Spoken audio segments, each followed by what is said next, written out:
ဆိုတော့ဒီဟာကိုလည်းကျွန်တော်ထုံးစံတိုင်းပဲ branch တစ်ခုလုပ်ပြီးတော့ရေးကြည့်မယ်ပေါ့နော်ဆိုတော့ဒီကောင်ကmodel dialog ပေါ့ model dialog branch လေးကျွန်တော်ခွဲပြီးတော့ရေးကြည့်မယ်နော်အဲ့တော့ဒီမှာလည်းကျွန်တော်တို့ဒီ get creating လုပ်လို့ရှိရင်ဒီ get content ကြီးဒီမှာပြပါပေါ့နော်ဆိုတော့အဲ့ဒါကြီးကိုကျွန်တော်တို့ကadd selection to chat ပေါ့နော်တကယ်တော့သူဒီမှာရွေးလိုက်လို့ရှိရင်ဒီမှာတော့ပါနေပြီပေါ့နော်ပါနေပြီဆိုတော့ဒီလိုတူတူပဲပေါ့အဲ့တော့ကျွန်တော်တို့ဒါကိုတခါတည်း note အတွက်ကောtask အတွက်ကောသူကဒီလိုပုံစံတွေပဲသူရေးနေတာဆိုတော့ဒီမှာ is creating ပေါ့နော်အဲ့တော့ note အတွက်ကော text အတွက်ကောကိုnote အတွက်ကော task အတွက်ကောနောက်တစ်ခုက idea အတွက်ကောပေါ့idea လည်း is creating ဆိုရင်သူကဒီမှာဒီလိုမျိုးပဲရေးတာပေါ့နော်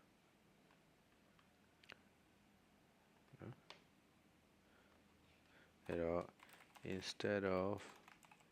instead of အဲ့လိုမျိုးမပြောတော့ဘဲနဲ့နော်replace current new node task idea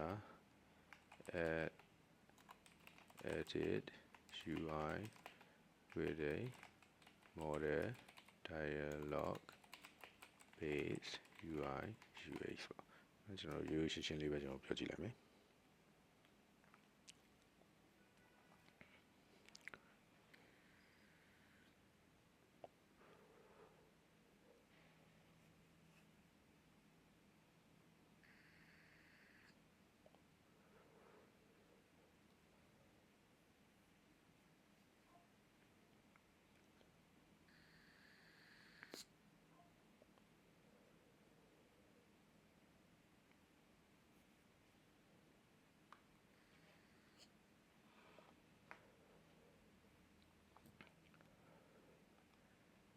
အဲ့တော့သူတို့ဒါလုပ်နေတဲ့အချိန်မှာ AI ဒါလုပ်နေတဲ့အချိန်မှာကျွန်တော်တို့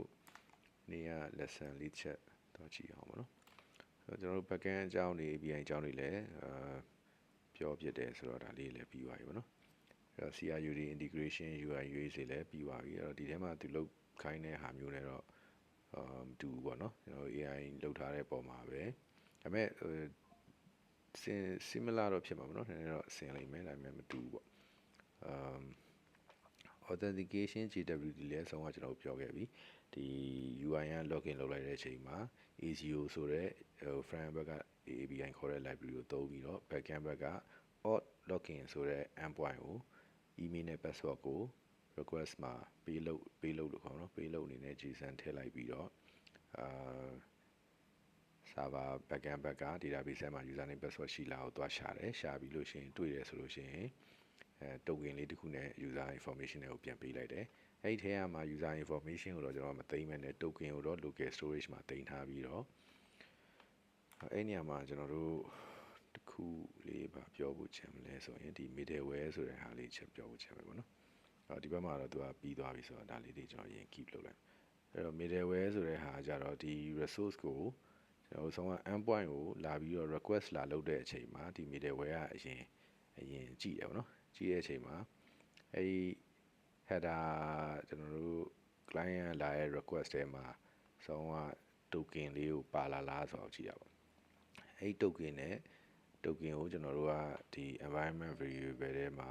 define လုပ်ထားတယ်ကျွန်တော်တို့ရဲ့ secret key နဲ့သူဒီ code လုပ်လိုက်ပြီးတော့မှရတယ်ဆိုလို့ရှိရင်သူကဆက်ပြီးတော့ဒီ request ကိုတကယ် actual endpoint ကိုပို့ပေးလိုက်တာပေါ့နော်ဆိုတော့အဲ့ဒါကတော့ဒီ JWT base ကျွန်တော်တို့ basic authentication လေးတွေအဲ့လိုမျိုးပဲလုပ်တယ်ပေါ့နော်တောင်းလည်းဒီလောက်နဲ့တော့လုံလောက်ပါတယ်တကယ်ရှုပ်ထွေးလာရင်တော့ဒီဟာ policy တွေပါလည်းစစ်မှာပေါ့နော်ဒီ user ဒါလုပ်ခွင့်ရှိလား authorization ကိုစစ်မှာပေါ့နော်ဒီကတော့ authentication တခုပဲစစ်ပြီးတော့ authentication မှန်တယ်ဆိုလို့ရှိရင်အကုန် resource အားလုံးကို access လုပ်ခွင့်ရှိတဲ့အနေနဲ့ဆက်သွားလိုက်တာပေါ့နော်တကယ်တော့ဒီမှာ authentication မှန်တယ်ဆိုရင် policy အရာ authorization ကဘာလို့ခွင့်ရှိလဲဆိုတာကိုဆက်စစ်ပြီးတော့ဒါပို့ပြီးတော့ရှုပ်ထွေးတဲ့ access တွေ permission တွေလိုတဲ့ project တွေဆိုရင်တော့အဲ့လိုလုပ်ရတာပေါ့နော် အဲ့တော့ဒါကတော့ကျွန်တော်တို့ security အကြောင်းနဲ့authentication အကြောင်းလေးပေါ့နော်အဲ့ပြီးရင်ကျွန်တော်တို့ဒီနံပါတ်9ကတော့ Postgres integration real database ဒါလည်းကျွန်တော်တို့ပြီးသွားပြီပေါ့နော် base မှာ ORM ကိုသုံးပြီးတော့ကျွန်တော်တို့ database schema ဟို Prisma မှာလုပ်ထားတဲ့အတိုင်းနောက်ဘက်က Postgres နဲ့ဟို generate လုပ်တဲ့အပိုင်း migrate လုပ်တဲ့အပိုင်းนี่ကျွန်တော်လုပ်သွားတယ်အဲ့တော့ဒီကတော့ကျွန်တော်တို့ဒီ lesson လေးထဲမှာထည့်တော့ပေါ့နော်အခုတော့ရှည်နေပြီဆိုတော့ဒီဟာကိုတော့ကျွန်တော်နောက်ကြုံမှတက်ပြောတော့မှာပေါ့နော်အဲ့တော့ပြီးရင်တော့ကျွန်တော်တို့ဒီ deployment လုပ်တဲ့ကိစ္စတွေ environment variable ကိစ္စတွေကိုဆက်သွားမယ်ပေါ့နော်ဒီအခုကျွန်တော်တို့ဒီမှာကြည့်မယ်ဆိုလို့ရှိရင် git သုံးတဲ့အတွက်ကျွန်တော်တို့ကဘာအားသာချက်ရှိလဲဆိုလို့ရှိရင်ဘယ် file နေမှာအသစ်ပြောင်းလဲသွားလဲဆိုတာကိုကြည့်လို့ရမှာเนาะဆိုတော့ဒီမှာ u ဆိုတဲ့ဟာဒါ ntrack version ဆိုတာဒီ branch ဒီရှားတော့မှဒီ branch ရှားတော့မှ file အသစ်ပါလာတဲ့ file ပေါ့เนาะအရင် git တွေမှာမပါသေးဘူး m ကတော့အရင်နေအောင်ကလည်းရှိတယ်အခုကျမှ modify ဖြစ်သွားတဲ့ file တွေပေါ့ဆိုတော့အဲ့ဒါကြည့်လိုက်မယ်ဆိုလို့ရှိရင်နှိပ်ကြည့်လိုက်မယ်ဆိုရင်ဘယ်ဟာတွေက modify ဖြစ်သွားလဲဆိုတာကျွန်တော်တို့ရှင်းရှင်းလင်းလင်းတွေ့ရမှာเนาะ okay ဒီမှာ model ဆိုတဲ့ line တစ်ခုအသစ်ပါလာတယ်ပြီးရင်ကျွန်တော်ဒီအောက်မှာလည်းဒီ line တွေအသစ်ပါလာတယ်ဒီ line တွေကတော့ဖြတ်လိုက်တယ်ပေါ့နော်ဆိုတော့အရင်တော့ cat အစားကျွန်တော်ဒီ model ဆိုတဲ့ဟာပဲဖြစ်သွားတယ်အဲ့တော့ဒီမှာဒါတွေအကုန်လုံးကပြောင်းလဲဖြစ်သွားတော့နော်ဒီ file အသစ်ကတော့ model ဆိုတဲ့ file အသစ်တစ်ခုဖြစ်သွားဆိုတော့ဒါကိုကျွန်တော်တို့ code တွေကိုကြည့်မဲ့အစားဒီ frame မှာပဲကျွန်တော်တန်းကြည့်လိုက်မယ်ပေါ့နော်ဆိုရင်ဒါ create node ဆိုရင်နောက်ကွယ်ကဒါ blur ဖြစ်သွားတဲ့ background လေးပါလာပြီပေါ့နော်ဆိုတော့ဒါကျွန်တော် node အသစ်တစ်ခုလုပ်မယ်ဆိုရင်ကျွန်တော်လိုချင်တဲ့အတိုင်း model လေးနဲ့လုပ်လို့ရတဲ့ node ဖြစ်သွားပြီပေါ့နော်အဲ့တော့ကျွန်တော်တို့ idea လေးတွေဆောင်းလုပ်ထားတဲ့ idea လေးတွေချက်3 4 5လေးထပ်ထည့်ကြည့်အောင်နော် Personal AI Research Librarian ဆိုရဲဒါပါလေ node လားဒါ idea ဖြစ်သွားမှာnode အသစ်ကလေးနဲ့ထည့်ကြည့်အောင် node အသစ်ပေါ့ node အသစ်က adoption friction ဒီ node အသစ်လေးကိုကျွန်တော်ထည့်ကြည့်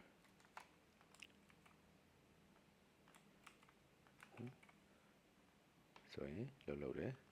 ရှာလို့လည်းရမယ်ရှာလို့လည်းရတယ်နော်ဆိုတော့ဒါအရင်တိုင်းလုပ်တော့မှာပေါ့ဆိုတော့ task မှာလည်းကျွန်တော်ပေါ်မှာပြောထားတဲ့ task အသစ်လေးကျွန်တော်နည်းနည်းထည့်ကြည့်လိုက်မယ်နော် connect crm ဒါလေးကျွန်တော်ရှောက်ထည့်ကြည့်မယ်နော် crm နဲ့ရှာကြည့်လို့ရှိရင်ဒီကောင်တွေ့သေးတယ်ဆိုတော့လုပ်တယ်ဒါလေးဒီလည်း model dialog နဲ့ဖြစ်သွားပြီပေါ့နော်အဲ့တော့ idea မှာလည်းအဲ့လိုပဲ idea မှာကျွန်တော်တို့ဒီ idea တစ်ခုထည့်ကြည့်အောင်နော် model dialog နဲ့ဖြစ်သွားပြီ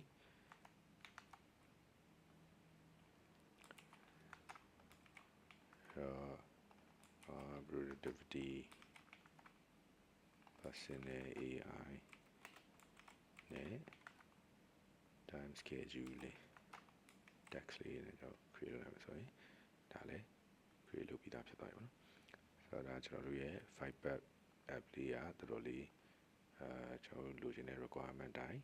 တော်တော်လေးလှလှပပဖြစ်သွားပြီနော်ဒါရင်တော့ဆိုကျွန်တော်ဒီ UI တွေအကုန်ရေးရမယ် component တွေရေးရမယ်မသိရရှိရတဲ့တိုင်း Google မှာရှာရမယ်ခုတော့ကျွန်တော်တို့ AI နဲ့ထုတ်ပြီးရေးလိုက်တဲ့အတွက်တကယ်ကျွန်တော်တို့ဒါရေးခိုင်းမယ်ဆိုရင်နိုင်ဝက်လောက်နဲ့ပြီးနိုင်တယ်ပေါ့နော်ဒါကျွန်တော်တို့ရှင်းပြနေလို့ဒါဒီလောက်ချတာပေါ့အဲ့တော့ကျွန်တော်တို့ဒီ lesson လေးကနေရသွားတဲ့အားသာချက်တစ်ခုဆိုတော့ကျွန်တော်က AI ကိုဒီတိုင်းပဲ code ကြီးကိုဒီတိုင်းပဲထုတ်ပေးတဲ့ဟာကြီးကိုတန်းသုံးတာမဟုတ်ဘဲနဲ့ကိုယ်တိုင်လည်းနားလည်အောင် API တွေ backend တွေဘယ်လိုချိန်လဲ security ဒီ authentication JWT နဲ့ဘယ်လိုလုပ်လဲ database migration တွေဘယ်လိုလုပ်လဲဆိုတာကိုလည်းကျွန်တော်တို့နည်းနည်း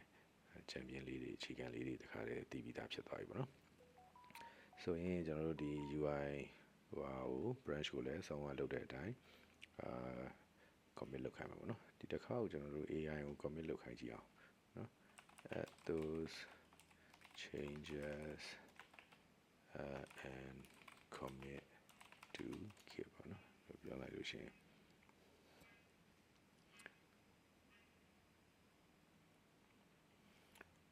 ဒီ file တွေကိုသူ add လုပ်လိုက်မယ်ပေါ့နော်ဒါနှစ်ဆင့်လုပ်ရတော့ဘယ် file တွေကိုဒီတစ်ခါ commit မှာ add လုပ်မလဲဆိုတော့အဲ့တော့ okay ဒီ file တွေကို commit မှာcommit ချင်တယ်ဆိုပြီးအရင် define လုပ်လိုက်တာပေါ့ define လုပ်လိုက်ပြီးတော့မှတကယ် commit လုပ်တာပေါ့နော် အဲ့တော့ AI ကို commit လုပ်ခိုင်းရင်ကြတော့ဘာကောင်းလဲဆိုတော့သူကဒီ commit ဟိုဟာကိုလာပတ်ပါရေးတာပေါ့နော်ဆိုတော့အဲဆိုရင်သူကဒီ feature အနေနဲ့ဒါကိုတည်ကြည့်လိုက်တယ်ပေါ့နော်ဒီဟာဒီ commit message လေးသူကောင်းကောင်းမွန်မွန်ရေးတာပေါ့အဲ့တော့အခုနေကျွန်တော်ဒီ branch ကို publish လုပ်လိုက်မယ် main branch ကိုပြန်သွားပြီးတော့ဒီ branch နဲ့ match လုပ်လိုက်မယ် model dialog branch နဲ့ match လုပ်လိုက်မယ် sync changes လုပ်လိုက်မယ်ဆိုလို့ရှိရင်ကျွန်တော် main branch မှာလည်းဒီ latest changes တွေကပါပြီးသားဖြစ်သွားပြီပေါ့နော်အဲ့တော့ GitHub မှာကျွန်တော်တွက်ကြည့်မယ်ဆိုလို့ရှိရင်လည်းcommit 3ခုရှိပါပြီအဲ့ဒီ commit တွေကြည့်လို့ရတယ်အသေးစိတ်တွက်ကြည့်မယ်ဆိုရင် okay ဆုံးက AI ရေးပေးလိုက်တဲ့ commit message အသေးစိတ်လေးပါတယ်ဒီ commit လုပ်တော့ file တစ်ကဒါပါလာတယ်ပြောင်းသွားတဲ့ file ဒီ3 file ပါလာတယ်เนาะဒါအကုန်လုံးကိုဒီဟာ AI နဲ့ commit လုပ်လိုက်တဲ့ဟာပေါ့နော် okay အဲ့ဆိုရင်ကျွန်တော်တို့နောက်ဆုံးအဆင့်ဖြစ်တဲ့ဒီ deployment အဆင့်လေးကိုဆက်သွားမယ်ပေါ့နော်အဲ့တော့ကျွန်တော်တို့နောက်ဆုံးပိုင်းဖြစ်လိမ့်မယ်ပေါ့နော်နောက်ဆုံးပိုင်းကကျွန်တော်တို့ plan အရ deployment တွေလုပ်မှာပေါ့နော် deployment လုပ်မှာဆိုတော့ဒီ project ကိုလူတိုင်း internet ပေါ်ကနေ register လုပ်ပြီးတော့သုံးလို့ရမယ်ဟာမျိုးကိုကျွန်တော်လုပ်မှာပေါ့နော်ဆိုတော့ကျွန်တော်ဒီမှာရွေးထားတာတော့ဒီ Railway ဆိုတဲ့ platform အတွက် backend နဲ့ဒီ Netlify ဆိုတဲ့ platform အတွက်ကျတော့ front အတွက် Netlify နဲ့ backend အတွက် Railway ပေါ့နော် Railway ကိုဘာလို့ရွေးလဲဆိုတော့ Railway ကသူကအခုကျွန်တော်တို့သူနဲ့ deploy backend ကို deploy လုပ်မယ်ဆိုရင်သူစီမှာ Postgres database ကိုလည်း support လုပ်ပြီးသားရှိရပါတော့။အဲဒါကြောင့်မလို့ပြီးရင်ကျွန်တော်ထင်တယ် free sign up လုပ်ရင်လည်းfree credit နည်းနည်းလေးရပါတော့။ချို့ဟာကြီးကြတော့ပတ်စံစပေးရတယ်။အဲဒီဒီကောင်မှာကျွန်တော်တို့အခု GitHub နဲ့ Railway မှာအရင်ဆုံးကျွန်တော်တို့ GitHub ကိုသုံးပြီးတော့ sign up လုပ်လိုက်မှာပေါ့နော်။ဆိုတော့ GitHub repository လောက်ထားတာအဲ့ဒါအတွက်လည်းကျွန်တော်တို့လိုတာပေါ့ဒီ deployment project တွေတခြား project တွေအကုန်လုံး GitHub နဲ့ချိန်လိုက်လို့ရှိရင်သူကဟိုကျွန်တော်တို့ deploy လုပ်မဲ့ code တွေကို GitHub ကနေသူ auto ယူနိုင်တဲ့ဟာမျိုးရှိအောင်เนาะဆိုတော့ဒါ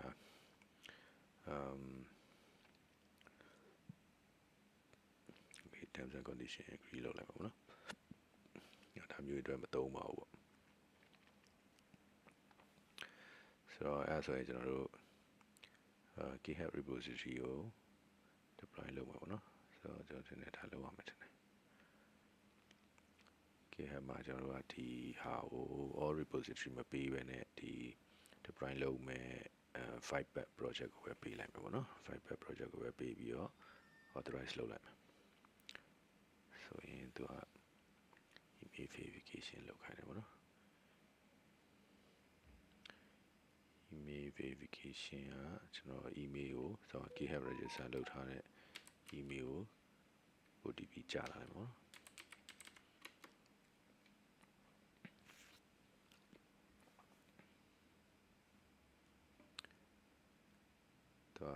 သူက30 trial နဲ့$5ရပါတော့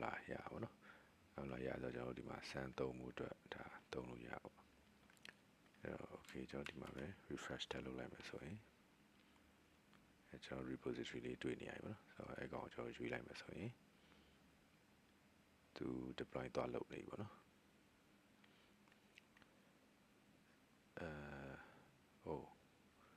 ဒီကောင်က mono repo ဆိုတော့သူက front end မှာပါလာတဲ့သဘောလားမသိဘူးကျွန်တော်ချက်ကြည့်အောင်ဒီကောင်က your coin is a limited plan limited free trial เนาะဒါတော့ free trial မှာပဲထားလိုက် variable metric setting networking so deploy လို့ဟောရှိတယ် setting ကျွန်တော် database တွေပါတယ်ကျွန်တော်ဘယ်မှာလုပ်ရမလဲချက်ကြည့်အောင်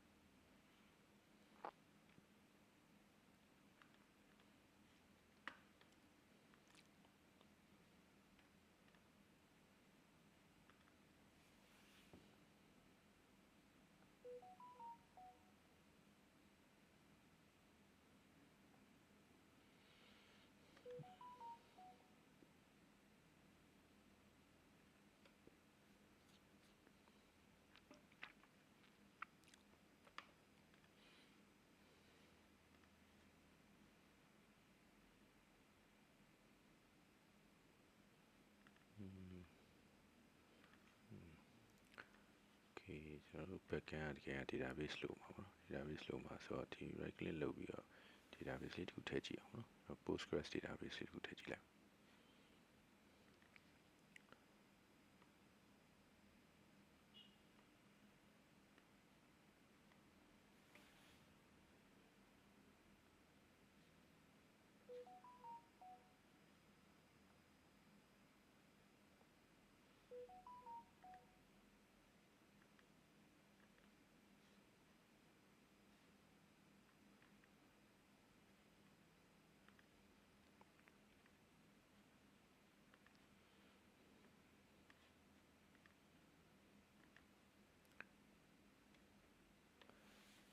ဆောင်းအောင်ဒီမှာပေးရပါ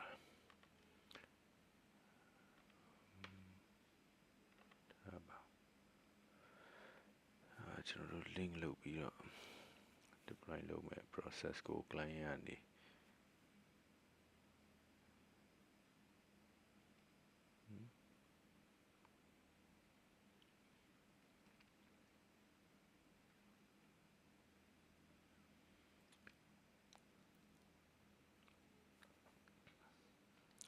ဒီ project ကိုကျွန်တော်တို့ develop လုပ်နေတဲ့ဒီအနေပြီးတော့ဒီ command line ရပဲပေါ့နော်ဒီ review နဲ့လုပ်ချင်လို့ရှိရင်သူနီလန်းလေးတွေပြတာပေါ့ okay ကျွန်တော်ဒီမှာပဲ AN ကိုချက်မေးကြည့်အောင်ပေါ့နော် I want to deploy this project using Railway as our backend add a new deployment guide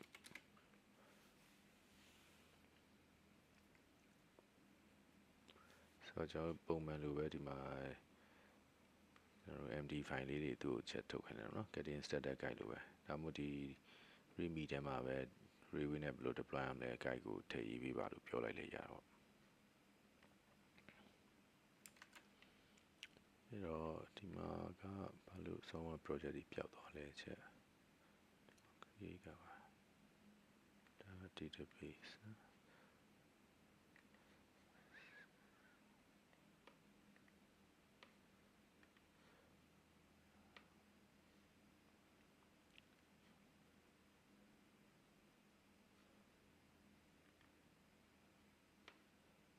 project မှာဆောင်းကတကယ်တော့ GitHub repo ချိတ်ပေးလိုက်တယ်ပေါ့နော်ဒါပေမဲ့အဲ့ဒါမရှိတော့ဖြစ်သွားတယ်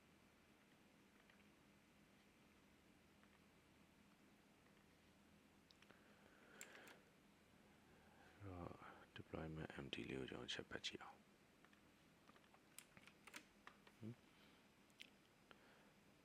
ဒီလိုမျိုးလုပ်ချင်တာပေါ့နော် Railway ရဲ့ Postgres ကိုပဲသုံးမယ်ဟုတ်ပဲနော်အဲ့တော့ GitHub account ကျွန်တော်လုပ်ပြီးသားသူက front end ကိုတော့သူက file နဲ့လုပ်ဖို့ဆိုပြီးတော့ပြောထားပါတော့ဒီမှာတော့ lib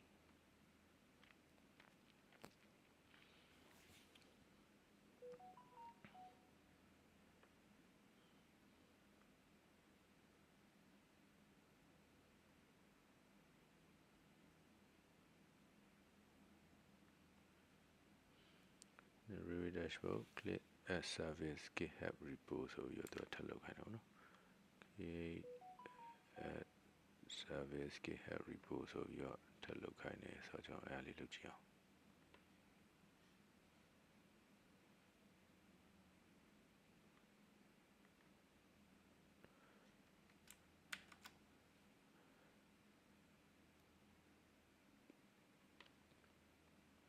โอเค refresh မဖြစ်တာပေါ့နော်ဒီကတော့ solve ရတာရှိပြီသားဆိုတော့အရင်ဆုံးလုပ်ရမှာတော့ကျွန်တော်တို့က okay ကိုမလုပ်တော့သူတိုင်းမလုပ်နော် configure the service select your repository configure the service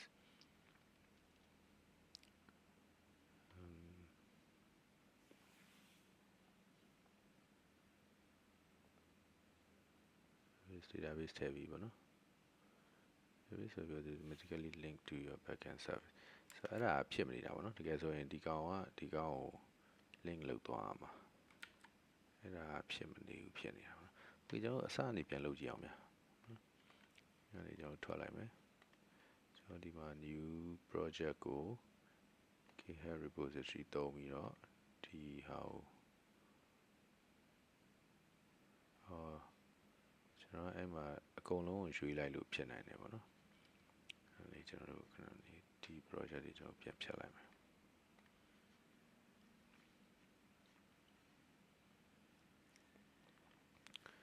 ဒီ project တွေကိုကျွန်တော်ပြန်ဖြတ်လိုက်ပြီးတော့danger နဲ့သွားပြီးတော့ delete လုပ်လိုက်ပါနော် type I confirm that I want to delete ဆိုပြီးတော့ဒါကြီးတစ်ခုလုံးကိုပြန် type ပေးလိုက်လို့ရှိရင်ဖြတ်လို့ရမယ်နော်ဖြတ်သွားပြီဒီကောင်ကိုလည်းကျွန်တော်ပြန်ဖြတ်လိုက်မယ် danger တွေကနေပြီးတော့ delete I confirm delete ကျွန်တော် new project GitHub repo လုပ်ပြီးတော့ဒီကောင်ထဲမှာမရဘူးရသူက front end ရော back end ရောသူကတခါတည်းပါသွားတယ်ပေါ့နော် okay ဆက်ကြည့်ကြည့်အောင်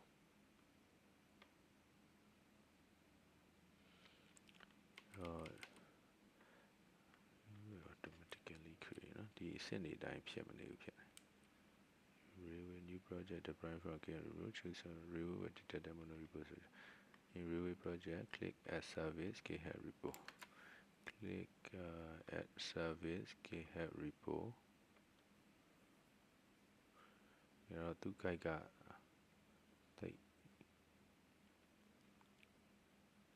တိတ်တော့ဟုတ်မနေ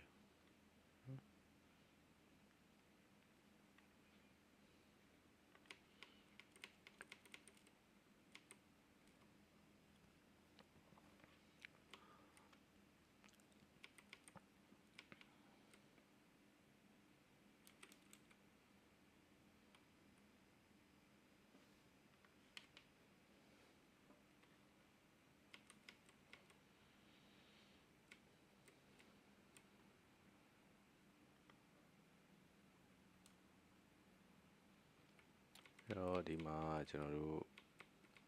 နောက်တစ်ခုအနေနဲ့ပေါ့နော် as service မှာကျွန်တော် database တစ်ခုထည့်လို့ရှိရင်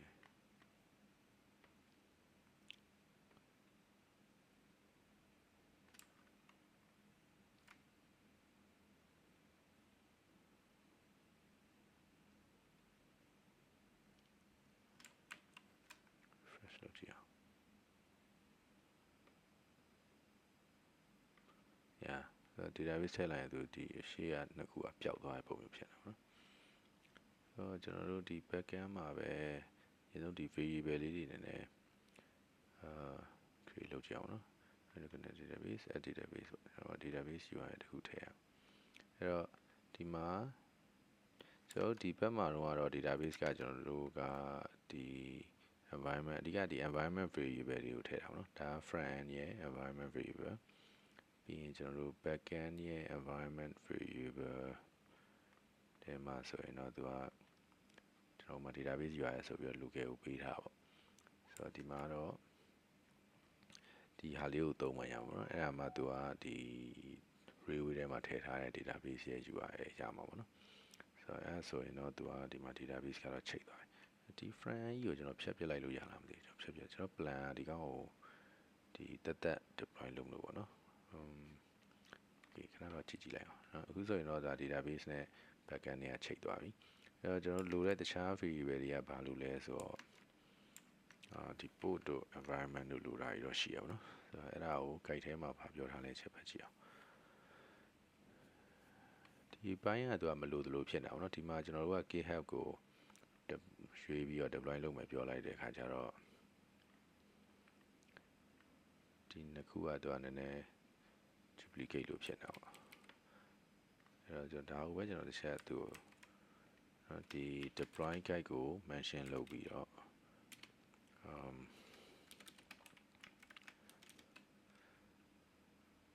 configure backend step seems redundantပေါ့နော် once I selected deploy from GitHub repo my repo is already connected is review and revise ခိုင်ပေါ့နော်ချက်လေးပြောကြည့်အောင်သူများမှားလာပေါ့နော် AI ကအဲ့လိုမျိုးလဲကျွန်တော်မှားလဲမှားတတ်တယ်ဆိုတော့လေ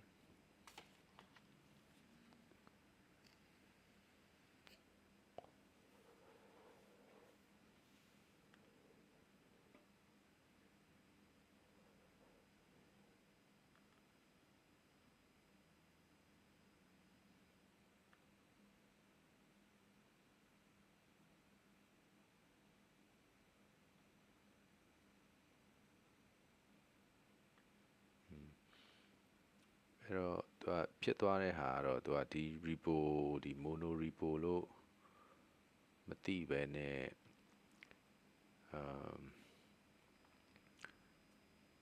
နှစ်ခုလုံးကို front end ရော back end ရောနှစ်ခုလုံးကိုထည့်လိုက်တဲ့ပုံမျိုးဖြစ်နေတာပေါ့နော်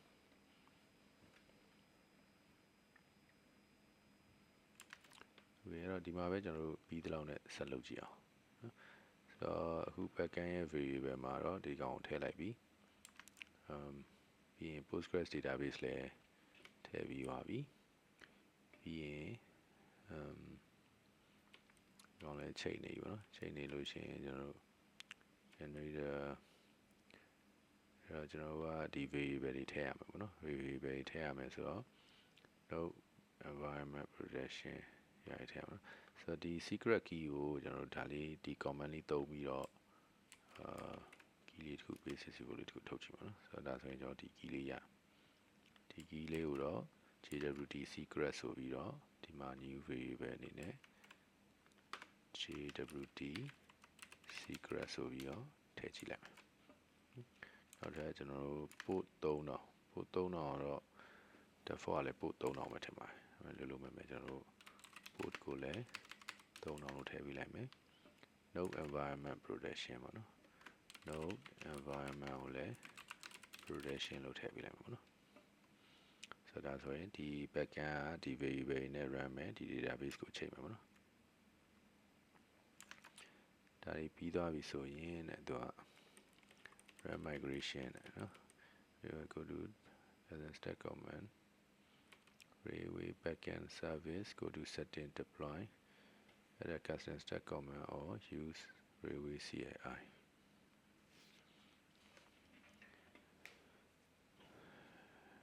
အဲ့တော့ဒီဟာကကြတော့ကျွန်တော်တို့ client ကနေလုပ်တဲ့အပိုင်းပေါ့နော်ဆိုတော့ဒါလေးကိုကျွန်တော်တို့ဒီမှာလုပ်ပြလိုက်ဆိုတော့ဒီဟာကြတော့ဒီသူ့ရဲ့ dashboard ပေါ်မှာလုပ်တာမဟုတ်ဘဲနဲ့ကျွန်တော် client ကနေလှမ်းပြီးတော့ run တဲ့ပုံမျိုးပေါ့နော်ဆိုတော့ဒါလေးကိုကျွန်တော်တို့အရင်ဆုံး local မှာတွေ့ကြည့်မယ်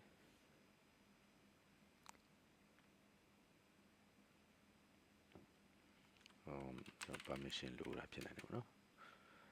အဲ့တော့ admin အနေနဲ့ကျွန်တော်တို့တွင်ကြည့်လိုက်မယ်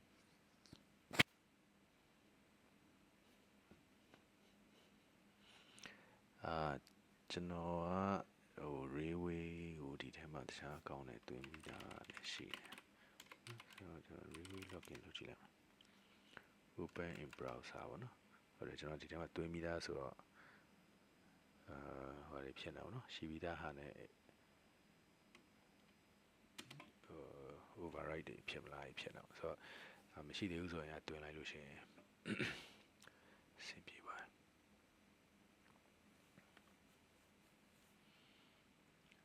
you can close this page တော့ပေးကြည့်လိုက်မယ်ဒီမှာ railway login ပြီးသွားပြီပေါ့နော်ပြီးရင်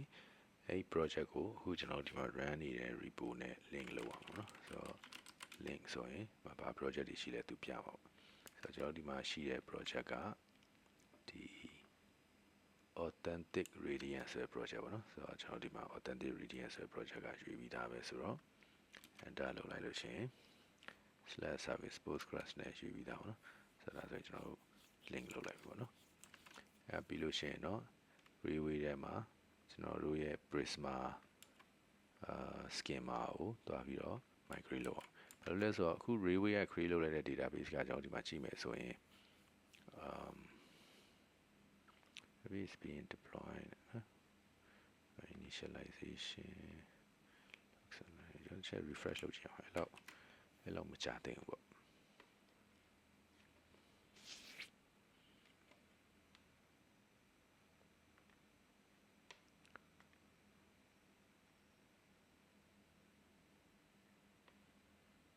တော်တော်ကြာနေအောင်နော်ဒီတစ်ခါက deployment created deployment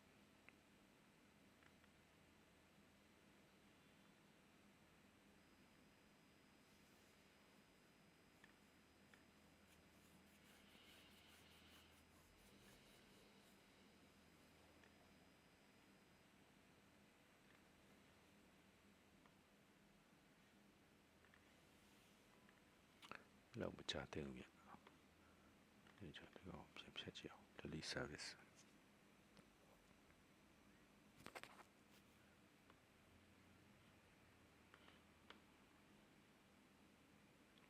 line disruptive changes အကုန်လုံးဖြတ်ပြီးတော့ comment လုပ်လိုက်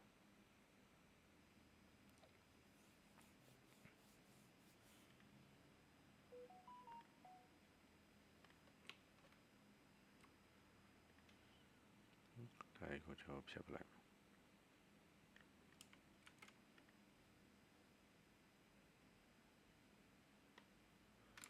ကျွန်တော် refresh လုပ်ကြည့်မယ်ဆိုရင်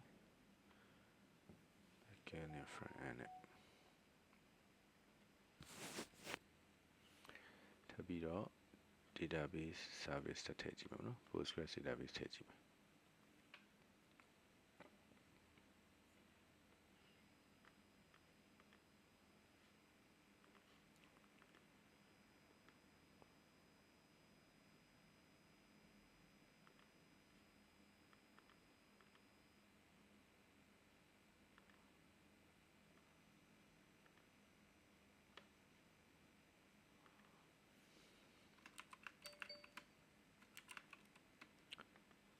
database UI ပြန်ထည့်ကြည့်အောင်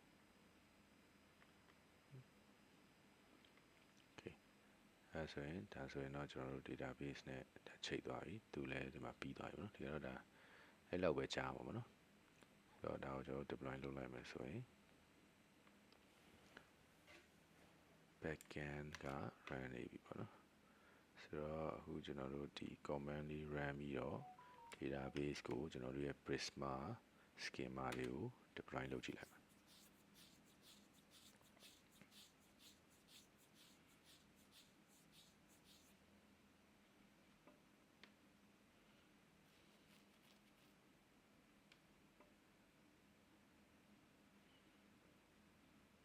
ဆိုတော့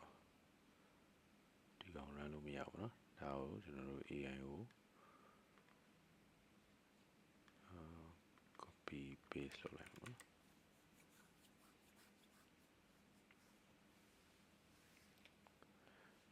သူက root ကနေ run နေလို့ Prisma ဒီထဲမှာတော့ရှိတယ်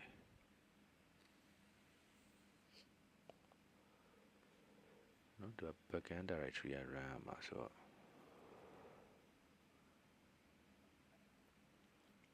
သူ guide ကိုသူပြန်ပြင်တယ်ပေါ့နော်ဆိုတော့ important generator ဆိုတော့ဒါကြောင့်လုပ်ပြီးပါပြီအဲတော့ deploy database migration အဲ့တော့ cd backend တခုကျွန်တော်တို့ရင် backend နဲ့ကိုရင်သွားမှာပေါ့နော်အဲ့ဒါမှဆောင်းက Prisma file အဲ့ထဲမှာတွေ့မှာပေါ့ okay ဆိုတော့ကျွန်တော် run ပြီးသွားပြီဆိုတော့ဒီကောင်ကိုဒီမှာခဏထားလိုက်ပါတော့ဒီကောင်မ run ခိုင်းတော့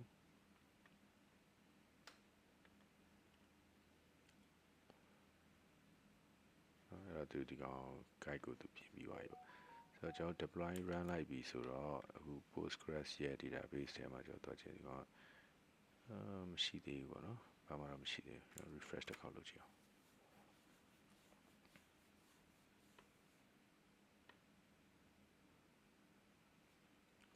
မရှိသေးဘူး okay အခုကကျွန်တော်တို့က migrate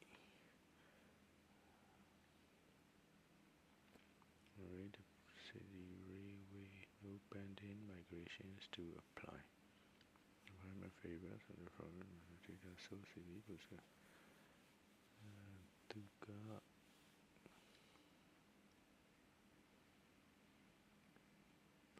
file is already included in the tower migration on each deployment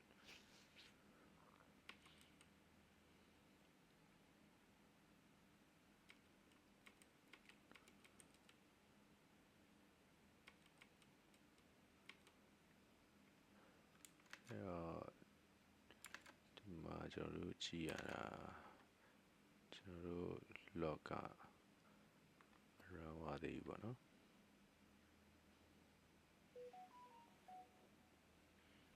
ဒါကျွန်တော်မစခင်မှာ run ပြီလို့တော့ပြန် run ကြည့်အောင်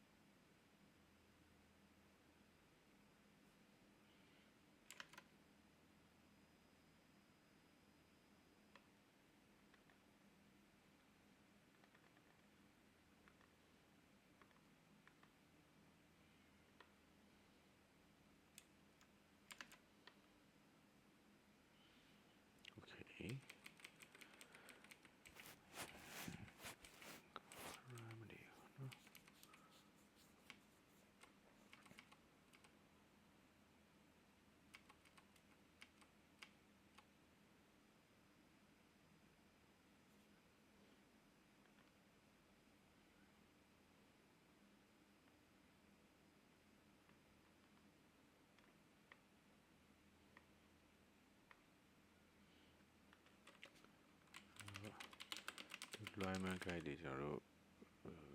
push လုပ်ကြည့်လိုက်အောင်နော်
ကျွန်တော်တို့ backend issue လေးနဲ့ဆရာ Railway ဘက်မှာ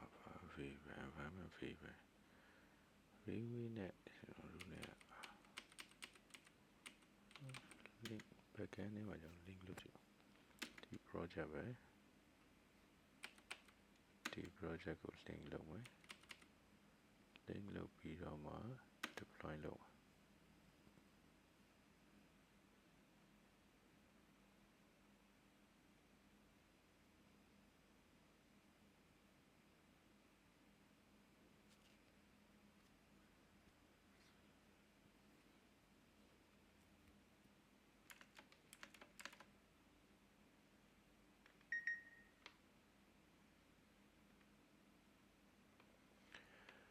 โอเคဖေးနေတယ်ဗောနော်ဖေးနေတယ်ဆိုတော့စာပြန်လုပ်ကြမယ်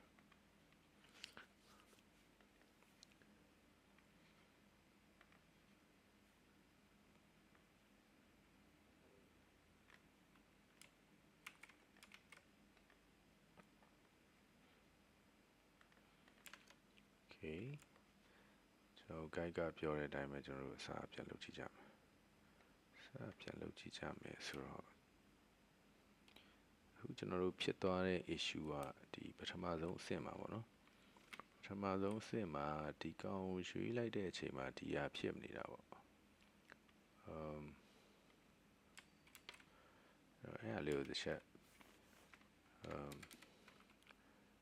according to above deployment guide ပေါ့နော် deployment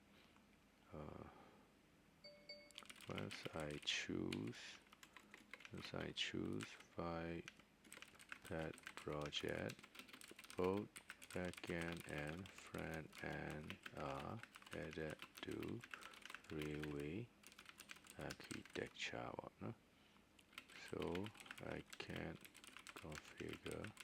backend service separately ပေါ့အဲ့နားမှာလွယ်ပြီးတော့ကျွန်တော်တို့တောက်လျှောက်ခိုင်းနေမတူတော့ဖြစ်နေအောင်နော်ဟော okay so railway behavior ပြောင်းသွားပြီ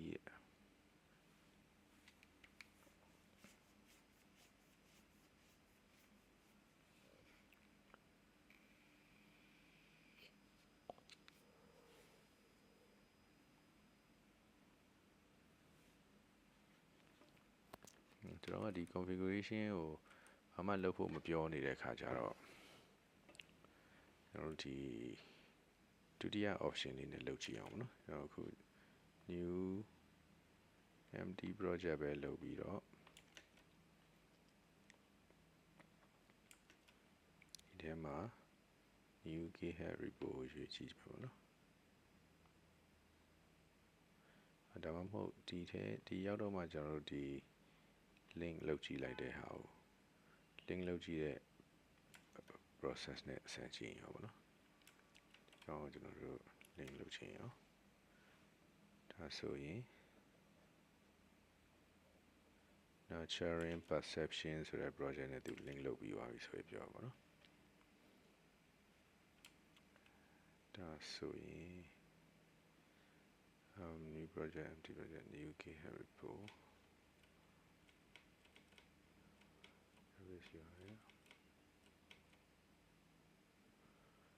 database migration လုပ်ဖို့ပေါ့နော် database migration ကကျွန်တော်တို့ link လုပ်ပြီးမလုပ်ရမှာဆိုတော့ user database ပဲလုပ်လို့ရတယ်ဒီကနေပြီးတော့ GitHub repo ရွေးလို့မရဘူးဖြစ်နေပါတော့ထူးဆန်း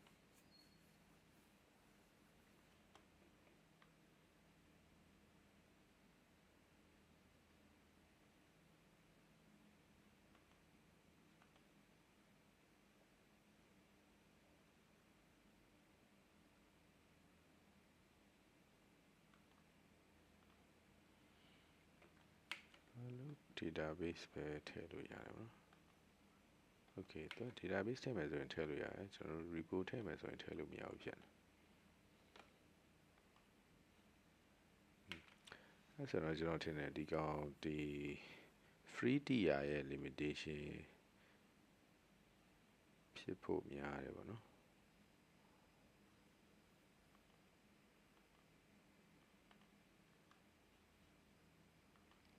ဘာလို့ဆိုတော့ကျွန်တော်ဆောင်းဝတစ်ချက်တွေ့လိုက်တာ backend တွေကိုသူ deploy လုပ်လို့မရဘူးဆိုပြီးတော့ပြောနေတာရှိရဆိုတော့ okay အဲ့ဆိုရင်တော့ကျွန်တော်တို့မှာတခြား option ပါရှိလဲပေါ့နော်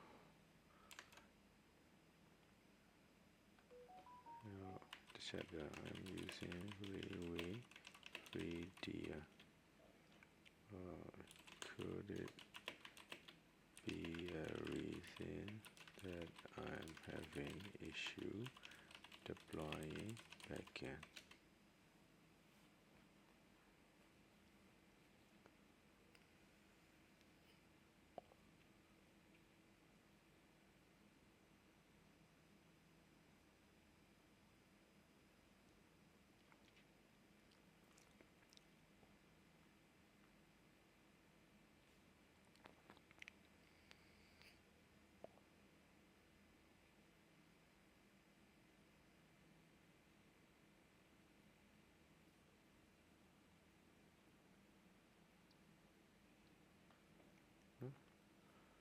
free tier မရှိတော့ဘူးဆိုပြီးတော့သူကပြောနေတယ်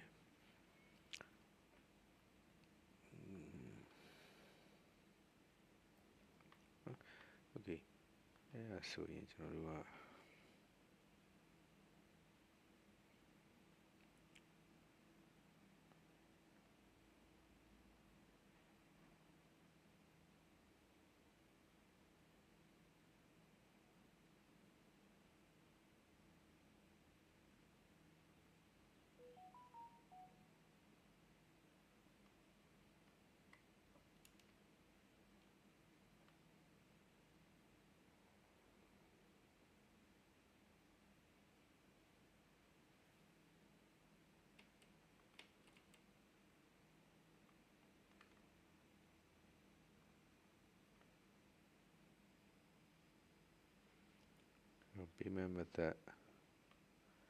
payment method ထည့်ပြီးတော့ဆမ်းလာပါတော့ဒါမျိုး render ဆိုတဲ့ဟာကိုသုံးလာပါတော့ fly.io သုံးလာပါတော့ render တော့ကျွန်တော်သုံးမှုတယ် fly.io ကတော့ကျွန်တော်မသုံးဘူးပေါ့နော်အဲဆိုရင်ကျွန်တော်တို့railway service မှာဒီတော့ new service ပေါ့ဗျာဒီမှာလည်းတကယ်ကိုကျွန်တော်တို့ KHEAD report ချိန်လို့မရဘူးเนาะဆိုတော့ကျွန်တော်free မို့လို့ database ပဲ deploy လုပ်လို့ရမယ်ဆိုတဲ့ message တွေတော့တစ်ချက်တွေ့လိုက်တယ်ပေါ့နော်ဒါပေမဲ့ကျွန်တော်ရှေ့မှာတော့ free dia မှာbackend နဲ့ deploy လုပ်ထားတဲ့ဟာကိုကျွန်တော်လုပ်ရအောင်နော်နောက်ပိုင်းမှာသူပြောင်းသွားလာတော့မသိဘူး okay အဲဆိုရင်ကျွန်တော်တို့plan change မယ်ပေါ့နော် railway မသုံးမနဲ့ကျွန်တော်တို့fly.io ပေါ့နော်ကျွန်တော်တစ်ခါမှမသုံးဘူး fly.io စမ်းကြည့်အောင် public cloud for bid for developers who ship and deploy apps in 5 minutes okay စကြည့်အောင်နော် KHEAD နဲ့ပဲ deploy လုပ်မယ်ထုံးစံအတိုင်း authorize လုပ်လိုက်မယ်